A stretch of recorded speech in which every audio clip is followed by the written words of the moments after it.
Всем привет, с вами Артем и самый страшный канал. Хэллоуин все ближе, и сегодня для вас подборка фильмов от меня, которые прям хорошо так зайдут вам для просмотра в Хэллоуин. Все смотрели «Пятницу 13», «Хэллоуин» и «Кошмар на улице Вязов». Но смотрели ли вы продолжение этих франшиз? Да, безусловно, продолжение, как правило, всегда хуже оригинала, а франшизы, как правило, с каждым новым фильмом скатываются непонятно во что. Но бывают исключения. И именно такие исключения мы с вами и рассмотрим сегодня, в этом видео.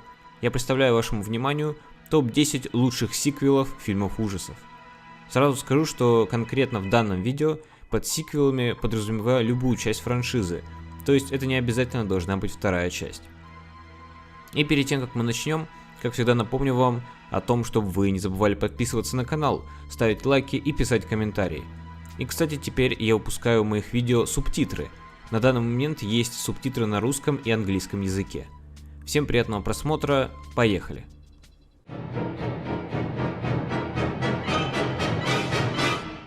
Десятое место. Психо 2. Прошло 22 года, и Норман Бейтс наконец вернулся домой. Все это мучительное долгое время герой провел в заключении, в доме для душевнобольных. Но теперь по закону штата Калифорния Норман признан вменяемым и выпущен на свободу. Путь героя лежит к жуткому дому на холме, который Норман называл своим домом, своим и мамы. Но чей страшный силуэт снова маячит в окне. Спустя 2 десятилетия зло снова проснулось и ознаменовало свое пробуждение грудой окровавленных трупов. Мало кто знает, что вообще существует продолжение легендарной картины Хичкока, но если и знали, то явно не думали, что там может быть что-то хорошее. А между тем, вторая часть, вышедшая спустя 22 года после выхода оригинала, довольно-таки хороша. Да, безусловно, это, конечно, не уровень Психо Хичкока, но вторая часть является неплохим таким триллером с сюжетными твистами и элементами хоррора. Ну и, конечно, нельзя не отметить актерскую игру Энтони Перкинса. 9 место. Кошмар на улице Вязов 3. Воины сна. Фредди Крюгер стал намного сильнее, подпитываясь душами детей с улицы Вязов. Теперь он обратил внимание на 7 детишек, заключенных в психиатрической лечебнице. Положение усугубляется повальными самоубийствами, которые, разумеется, являются проделками Фредди. Разрешить ситуацию и объяснить, что происходит, может лишь Нэнси Томпсон, вернувшаяся в родной город в качестве врача-практиканта. Франшиза насчитывает немало частей, но помимо оригинальной шедевральной части, снятой Уэсом Крейвеном, есть и парочка других крутых частей. Одна из них, безусловно, «Кошмар на улице Вязов 3. Воины сна», снятого режиссером Чаком Расселом. Фильм неплохо приняли и зрители, и критики, а также кино вошло в такие списки, как 500 лучших фильмов ужасов по мнению пользователей сайта IMDb и 60 лучших сиквелов по версии сайта Empire Online. 8 место. Изгнанные дьяволом. Твердо вознамерившись отомстить за смерть брата, шериф ведет собственное расследование. Он выслеживает семью Firefly и нанимает жестоких убийц, так называемую неуловимую парочку, чтобы расправиться с негодяями. Самые лютые и изощренные пытки меркнут в сравнении с той мясорубкой, которая ждет врагов шерифа.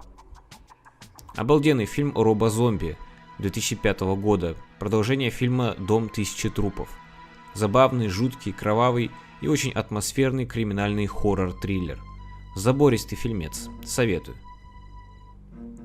7 место. 28 недель спустя. 6 месяцев прошло после того, как вирус ярости опустошил Лондон. Армия США восстановила порядок и заселяет город, который находился под карантином. Но не все идет по плану. Прекрасное продолжение шикарного 28 дней спустя Дэнни Бойла. В 28 недель спустя нету персонажей из первого фильма. Это другая история, но в той же вселенной, так сказать. Картина Хуана Карлоса Фреснандильо 2007 года. Довольно жуткий зомби-экшен с динамичным монтажом и отличными актерами. В фильме, кстати, снялся Джереми Реннер. 6 место. Кошмар на улице Вязов 7. Новый кошмар. На съемках очередной серии фильма «Кошмар на улице Вязов» происходит несчастный случай. Технически совершенная перчатка Фредди убивает специалистов по спецэффектам и ранит мужа Хизер Лэнгенкэмп, исполнительницы роли Нэнси. Вот Хизер просыпается из-за землетрясения и понимает, что это был всего лишь сон. Однако ее муж порезал пальцы именно так, как это случилось в ее сне. Данная часть франшизы очень хороша. Тут как бы ломается четвертая стена. В фильме участвуют и режиссер фильма, данную часть снова снимал Уэс Крейвен, и Роберт Инглунд, который Фредди играл. И самое прикольное, что они в фильме играют как бы самих себя. Даже имена не изменены. Очень прикольное решение, тем более учитывая, что это 94 год и такой прием еще не приелся.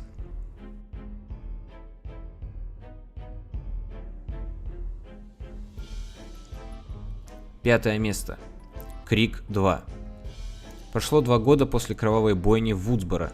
Сидни Прескотт поступила в колледж, уехав прочь от безумных воспоминаний. Но прошлое вновь настигает ее. Нашумевшая история стала книгой, бестселлером Гейл Уэзерс, а теперь еще вышел фильм о тех самых событиях, всколыхнувших новую волну террора. И ужас ожил снова, и снова в каждом встречном видится убийца. Крик 2, картина 1997 года, не просто получилась прекрасным сиквелом, многие считают фильм даже лучше оригинала. Продолжение также снял Уэс Крейвен. Режиссер повторил трюк, который он проделал с падением четвертой стены в «Новом кошмаре», и это получилось очень круто. Четвертое место. Заклятие 2. Новый случай, с которым столкнулись практикующие исследователи паранормальных явлений Эд и Лоррейн Уоррены. На этот раз вызов пришел из северного пригорода Лондона, где семья из 4 детей и матери-одиночки подвергается нападениям потусторонних сил. Супругам предстоит выяснить, какова природа этих явлений, полтергейст ли это или что-то другое, и главное, почему именно этот дом и именно эта семья. Первое заклятие Джеймса Вана многие считают одним из лучших фильмов ужасов 21 века, и спустя 3 года выходит продолжение «Заклятие 2». И получается совсем не хуже первой части, а кто-то считает, что и лучше. Заклятие 2 получило довольно высокий рейтинг критиков, 80% на сайте Rotten Tomatoes, и был неплохо принят зрителями. Вторая часть заработала даже больше, чем оригинал – $321 миллион. Правда, и потрачено на фильм было гораздо больше денег. Ну и конечно, вторая часть заполнилась образом монахини, демона Валака. Третье место. Зловещие мертвецы 2. Эш возвращается в дом в лесу. Его подружка одержима демонами и больше не принадлежит себе. Эш в одиночку вынужден опять сражаться со злом. Гениальный комедийный трэш-хоррор Сэма Рэйми 1987 года. Первая часть Evil Dead была довольно жестким хоррором, а вторая часть больше можно назвать комедией, а вернее хоррор-комедией. Фильм получил очень позитивные отзывы от зрителей и критиков, а также состоит в огромном количестве списков, в том числе и 60 лучших сиквелов по версии сайта Empire Online. Второе место. Рассвет мертвецов. Кошмар продолжается. Убежав от ужаса мертвых на вертолете, 4 путешественников вынуждены приземлиться на крышу торгового центра. Там они находят пищу, приют и неприятности. Многоэтажный магазин сверху донизу забит глупыми ходячими трупами. Развлекаясь отстрелом мертвецов, люди не подозревают, что всего через несколько часов один из них станет тем, кого они так легко убивают – плотоядным зомби, а чуть позже в магазин нагрянет банда отморозков, не делающая различия между живым и мертвым, единственным желанием которых является жажда наживы и насилия. Самая настоящая классика 1978 года режиссера Джорджа Ромеро. Один из самых лучших сиквелов в мировом кинематографе. Первая часть «Ночь живых мертвецов» стала, по сути, первым фильмом, показывающим современных зомби, а вторая часть стала забористой смесью из драмы, боевика и фильма ужасов. Первое место. Чужие.